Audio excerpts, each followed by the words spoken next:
Hello and welcome to episode 41 of the Create If Writing podcast. I'm your host, Kirsten Oliphant, and this podcast is dedicated to writers and bloggers who want to build an authentic platform without being smarmy. I can't go back to sleep, it's almost light. These restless thoughts have kept me up again tonight. And this is a solo week. I kind of alternate between interviews and solo weeks if you're a new listener. And last week I had a really fantastic interview with Maria Ribas from Cooks and Books. And she's a literary agent, and we talked all about what it takes to actually get a book published as an author, kind of dealing with agents and the traditional route of publishing. And before that, I actually talked in the weeks previous about self-publishing. So I am really one of those people who is in a lot of places, and I'm kind of excited about self-publishing. I also really like traditional publishing still, even though I think they need to wake up and make some changes. But anyway, that's a whole other discussion for another day. I'm going to talk today about crafting your brand story, and I'm going to walk you through what it actually takes to craft your brand story. What is a brand story? And I have a really awesome freebie, which is a little mini course that will come out through email that will walk you through creating your brand story. So after I get done with the episode, you can find in the show notes the link to sign up to learn to craft your own brand story. You'll be able to find the show notes at createifwriting.com/041 for episode 41. Before we get into crafting your brand story, a couple quick things. So if you are someone who also reads my blog and follows me on social media and all those things, then you may notice that I'm going to be a little bit more silent and distant in the next 6 weeks or so. And there's two reasons for that. So the first one is that I am actually in the midst of recording interviews and sessions for the Profitable Blogging Summit. And you're going to be hearing all about this soon. I don't have the sign up page up yet, but the Profitable Blogging Summit is going to be a virtual summit, which means you can watch from home, and it's interviews and sessions with over 20 really awesome and successful bloggers and business people. Everything from how to use Pinterest to building sales funnel to having blog content that gets people reading and staying to real specifics about how you grow your traffic. So it's really going to be amazing. It's actually going to be free. It will take place May 16th through the 20th. And you can watch that week free. And then also you can purchase an upgrade where you can actually have lifetime access to all the videos, because it's going to be a lot packed into a few days. But if you're wanting to attend a blog conference and you can't afford it, or you can't afford the travel or can't get there, this is basically a blog conference that you can watch from home in your pajamas. And then if you want to watch again and again, you can purchase the upgrade. So that has me super busy. I have like 20 interviews that I'm doing this month, so I am exhausted. It's great though. Really fun. I'm learning a lot. The second reason is that we just recently found out that we are expecting our 5th child. So, woohoo! We have, I feel like, 4 children's a lot, but we're moving into 5. It kind of gets into that crazy point. We can still fit in a normal car, but this is like the last kid that you can have and fit into like a minivan even. And it's the last child that we plan to have, just FYI, in case you're curious and want to know those kinds of things, which everybody does when you get pregnant. Everybody wants to know all of these really specific questions. And normally if I know you, I don't mind answering, but I've already been asked things like if we were trying, which, like sometimes that's a little invasive, just depending, or is like a long story. But yes, we did want a 5th child, in case that's something you were wondering. But we're due like in November, so we're still in the early stages, which means I am exhausted. So I have actually, for the first time in like years, maybe turned off the computer early and gone to bed before midnight. I don't wake up feeling any more rested than when I go to bed at midnight or 1. So I may stop going to bed early. If I'm not going to feel better, I'm not going to go to bed early. But anyway, I'm exhausted and I'm super busy. So I'm going to be really light on the content because I'm about to give you guys some amazing content next month. But this episode is going to be packed full of really great content, plus the free mini course on crafting your brand story. And it relates a lot to the foundation series, which some of you attended last month, where I did live workshops And I've actually packaged the 4 workshops, which were all about your blog, your images, your social media, and your email list, and how to make those all relate back to your why, and how that really, having that foundation of why you're doing the things you're doing makes you more effective in all of those areas. So I feel like brand story really relates a lot to that, and it's a good starting point. So this is going to sound fairly familiar to those of you who attended the foundation series. This is not the same training, but it really does relate. So let's talk about brand story. What is a brand story? I actually am tailoring this off of a talk that I gave this past weekend at the Business Advancement Conference, which was put on by another Kirsten Kindred, and it was her first conference, and she did a phenomenal job putting all the details together. And she had me talk about brand story, and this was her suggestion. And when she asked, I said yes and was excited. And then I was like, I don't know if, I have an understanding of what that means, but I was speaking more to corporate people, and I was like, I don't know if this is what they think it means. So it feels really good to be talking to you guys, because I feel like I know my audience a little better than perhaps I knew the more corporate audience at the Business Advancement Conference. But your brand story, the word brand gets thrown around all the time, and it does not mean your logo, which is what the common perception of brand is. It's kind of the all-encompassing identity that you have in your professional space. And so if you're a writer, your brand kind of encompasses the types of books that you write, the way that you carry yourself, and what you share about your personal life, the kind of persona that you create for yourself as a writer. All of that goes into your brand. If you're a blogger, you know that your brand kind of encompasses the sort of content that you share, which, also goes with the writer too. It's the kind of content you share. It's the kind of, overall social media, everything, your presence online reflects your brands. It's your values. It's the way that you relate and create the types of content that you share. All of that is kind of tied up in that big word brand. So your brand story is basically you talking about and kind of crafting what it is that your brand stands for, what the identity of your brand actually is, and also some of your history. I think a lot of times people maybe think of this idea of your history, like, you've seen those plaques in restaurants and places where it talks about like the history, like this location was founded and so and so. So I think sometimes people think of it as being like how we got from point A to point B, which also I think can relate, but that's not all that it is. So let's talk for a minute about story. And story really matters because, and I don't think I have to convince you, this audience, of this, but we have an innate understanding and an innate draw to storytelling. From childhood, we craft stories. We listen to stories. Our parents read to us. Story is really important. And as adults, I think the value that we place on story gets a little bit lost, but it does not mean that we connect any less with it. And if you think about, for example, successful Super Bowl ads, and in my talk, I use some great visuals showing some of the great ads that incorporate storytelling, like Mac versus PC, where you had the two guys, one representing PC and one representing Mac. And I think we all remember those. They're really effective. They, instead of Mac just saying why you should get a Mac, they showed you through the story with these two characters. And then another example would be, I think it's the Budweiser, and I could be wrong because I am not a huge Super Bowl fan, so I just sort of watch the commercials, but where they have the Clydesdale horses, and every year there's kind of a different story with those. Sometimes there was that one with the puppy, and they're kind of emotional. It's a story that really has nothing to do with beer, P.S., but it's really effective still, even if I am not 100% sure of the brand name, but you remember that. And then the third example I used was the Pepsi commercial with Cindy Crawford. And that was back in the 90s, but they just recreated it because it was so memorable. That image was really iconic of her in the cutoff shorts and the white tank top. And these types of story in these ads, they speak to us way more than just giving a list of facts could possibly speak to us. But as adults, again, I think we devalue story. We think of it as entertainment when actually story is just a huge ingrained part of who we are. It's in our DNA. It's in our genetics. And if we can apply this idea of story to everything we do with our brand, then we're going to be more effective. Story makes the world small.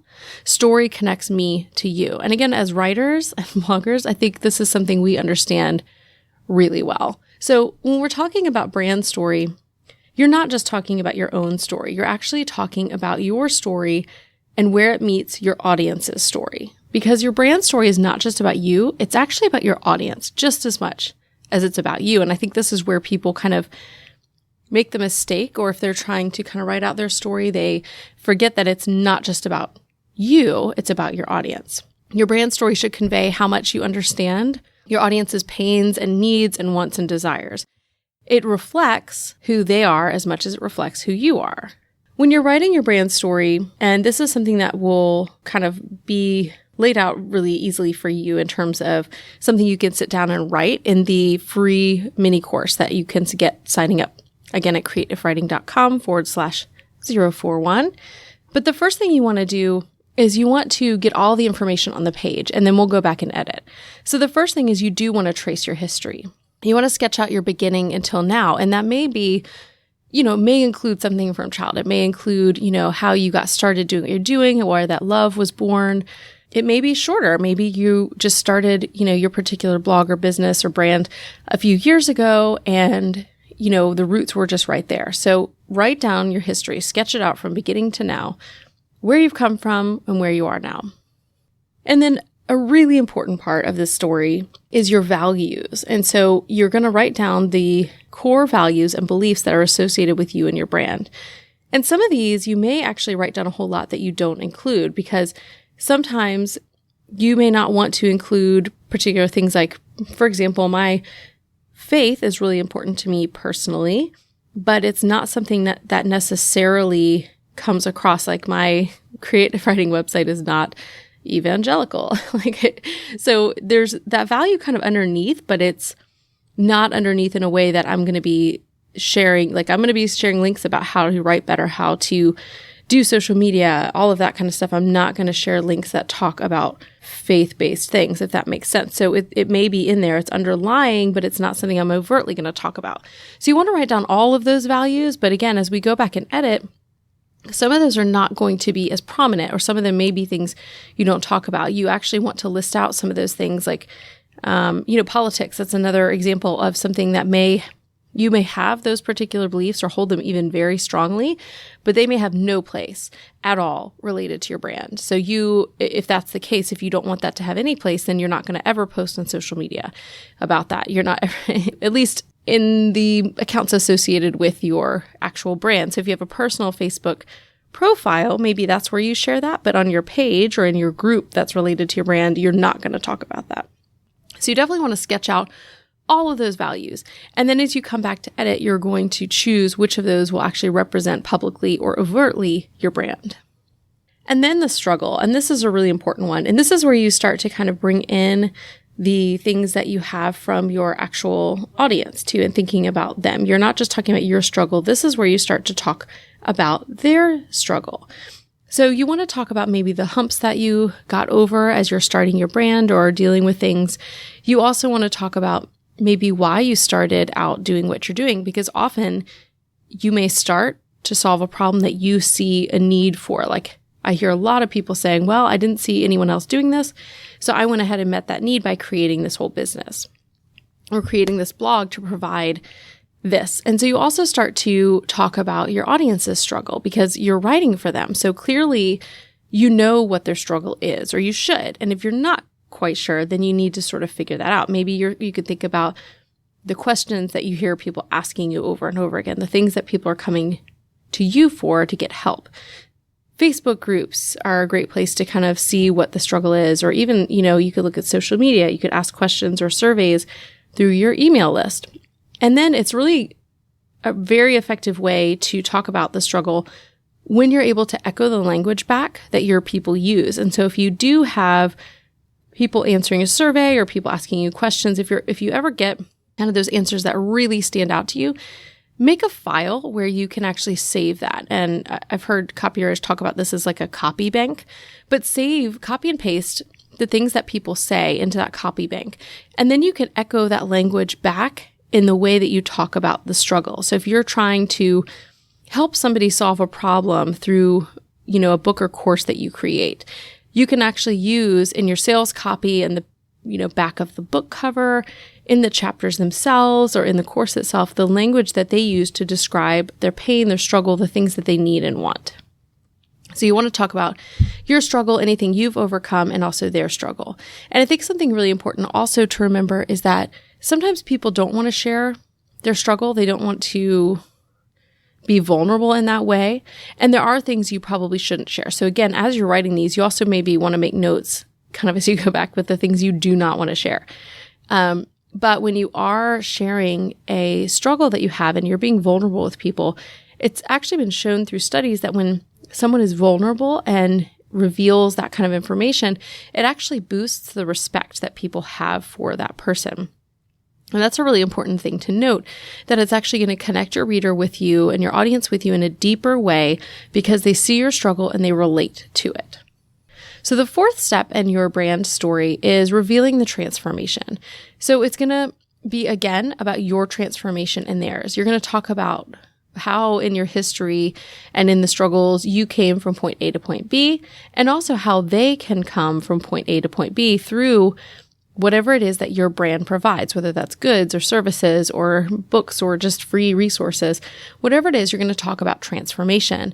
And in the current culture that we are in right now, what's more effective than selling information is selling a transformation. So what is it that you are going to provide that's going to transform someone's life, that's going to have an effect that changes where they are now and gets them past those struggles that we talked about in the last step to where they want to be? And again, anywhere that you can use their language here is really important. But you can also talk again about your transformation, which is going to be hard to do if you don't want to share your struggle and don't want to be vulnerable in that way. So kind of going back through those steps again, you're going to write out your history, you're going to talk about your values and beliefs, struggles, and then the transformation. And you want to get all that stuff down on paper first, and then later go back and kind of shape it. You're going to decide what things you want to leave out of your brand story, what things should be included, because you don't want this to be like a 20-page paper, although it could be depending on how long you've been around or the things that are important to you, but you want to craft it into something and actually write it out. Now, where does your brand story go? Because this is not something you're going to go to a blog and find a tab that's like my brand story. I've never seen that. And so your brand story is something that you do want to craft, and you actually want to maybe, as you put all those pieces together, write it out in a document. And it may not be something that you articulate in that way, but it's the kind of thing that you need to know, you need to be familiar with, and you need to utilize so that when you're in conversations with people, it can come out. So your brand story is actually the framework beneath everything. It's the framework beneath your whole brand, because it's your brand identity, essentially. So it may come out some on your website in your about page or your work with me page, little pieces of it. It may get boiled down into your elevator pitch as you're talking about what it is that you do for whom and what benefit you present to people. It may not be something that you spell out necessarily to your customers, but it may come out in the conversations that you have. It brings clarity to your brand. It brings cohesiveness to your brand. Just like I emphasized in the foundation series and a lot of my trainings, you have to know that why. This brand story is basically taking that why and expanding it and looking at your whole brand, your whole self, your whole kind of persona that you're creating in the writing, blogging, online world, and putting it into a story form so that when you have these conversations, you are able to articulate what it is you do and why. And it's really important to know this, because what it's doing is it allows you, once you know it and once you've written it out, you want to be familiar with it. And it's important because then when you actually talk with people about what it is that you do or your business, your brand, all the things that you're doing, you have this answer already in your head. You already know the overall picture of your whole brand story. And you may bring pieces of it into that conversation. You may leave some of them out. You probably will not ever tell the exact whole brand story, but it's important for you to be familiar with it because it undergirds everything. It's that framework for all of the other things that you do. So if you want to actually craft your brand story, head over to createifwriting.com/041, where you can sign up to start the free course that will help you craft your brand story. It'll take you through those 4 steps with some more specific questions and then actually help you edit it and figure out how to use it. And I really enjoyed putting this together. And I think I kind of in my head know my brand story, but I have not actually sat down and followed the steps myself. So I actually plan to do that so that I'm able to better articulate my brand story when I have conversations about what it is that I do as a writer, as a blogger, and as somebody in this online space, what I'm doing and why.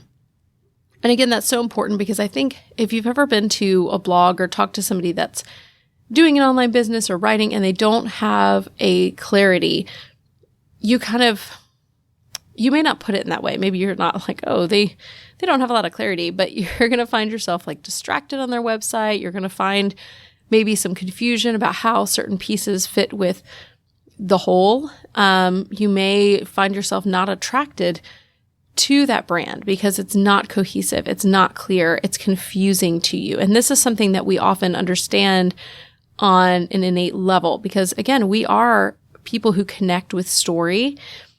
And when the story is all over the place, we feel that even if we don't say it out loud. And this is why it's so important, even if you're not articulating your whole brand story, for you to actually create it and write it and know it so that it's there underneath everything and bringing that cohesion.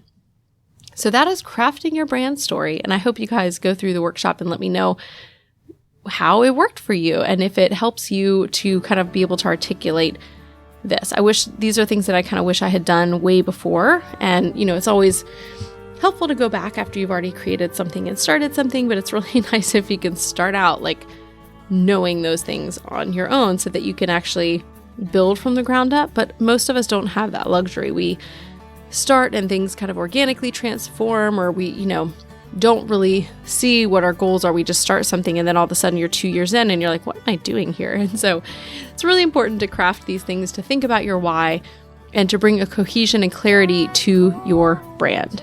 So that's all I've got for you guys today. Don't forget to head over to the show notes to actually take your course, creativewriting.com/041. And if you're not already in our Facebook group, I will still be posting in there, maybe not as frequently, but you can actually find that if you go to creativewriting.com/community. And we've got a lot of great people sharing information, asking questions, and we do share threads and featured community members. And it's just a lot of fun. I've really enjoyed getting to know you guys that are in that group. Totally free, just a Facebook group to talk. Thank you again to Jasmine Commerce for the music in this show. You can find her at jasminecommercemusic.com. And I hope you have an inspired week.